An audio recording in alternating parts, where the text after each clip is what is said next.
ബാംഗ്ലൂർ എൻ്റെ മനസ്സിലുള്ള അതേ രൂപം. ലൈഫ് ഒന്ന് കളറാക്കണം. അളിയ എന്നെ സെറ്റപ്പാ. ആളാകെ മാറിപ്പോയല്ലോ. പൂജപ്പുരയിൽ എങ്ങനെ നടന്നാ?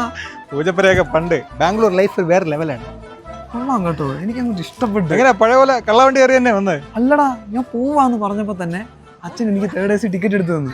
നിന്നെ പറഞ്ഞു വിടാനുള്ള എന്നോടുള്ള സ്നേഹം കൊണ്ടാണ്. ഇങ്ങനെ പറയല്ലേ. കന്നഡ ഒക്കെ പഠിച്ചാ? പിന്നെ 3-4 കൊല്ലമായില്ലേ കന്നഡയൊക്കെ ഇപ്പൊ പച്ചവെള്ളം പോലെ ആയി. പച്ചവെള്ളം? എനിക്ക് ഇംഗ്ലീഷ് ഒക്കെ ഒന്ന് പഠിക്കണം. കന്നഡ. ഇവിടാണോ നമ്മൾ താമസിക്കുന്നേ? എന്റെ സ്വപ്നത്തിൽ കണ്ട ഏരിയ പോലെ തന്നെ ഉണ്ടളിയാ. ഏരിയ ഇത് തന്നെ, പക്ഷെ അതില്ല. അത് തമാശ പറയരുത്. എനിക്ക് തമാശ ഇഷ്ടമല്ലേ? നിന്റെ കയ്യിലുള്ള 5000 രൂപ ബഡ്ജറ്റിന് ഇത് തന്നെ ലക്ഷറിയാണ്.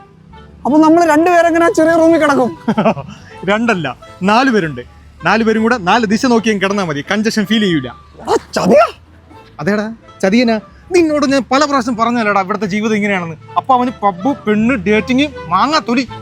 ഇവിടെ 90% മലയാളികളുടെ അവസ്ഥ ഇത് തന്നെ. ബാംഗ്ലൂര് നീ ഒന്നും കണ്ടിട്ടില്ലാത്ത, ആർക്കും അറിഞ്ഞൂടാത്തൊരു ബാംഗ്ലൂർ ഉണ്ട്. അതാണിത്. അപ്പൊ എന്റെ പബ്ബ് കുറച്ച് ദൂരം പോയി കഴിഞ്ഞാൽ HP ഒരു പമ്പുണ്ട്. പെട്രോൾ അടിക്കാം. കന്നഡ ആരെങ്കിലും ചോദിച്ചാൽ ಗೊತ್ತಿಲ್ಲ എന്നൊന്നും പറഞ്ഞാൽ മതി. അളിയാ, ബാംഗ്ലൂർക്ക് പറഞ്ഞ പോരെ. ഇവിടെ ലക്ഷറി ലൈഫ് അല്ലേ. പബ്ബ്, പെണ്ണ്, പാർട്ടി, ഡേറ്റിംഗ്. പോരെ.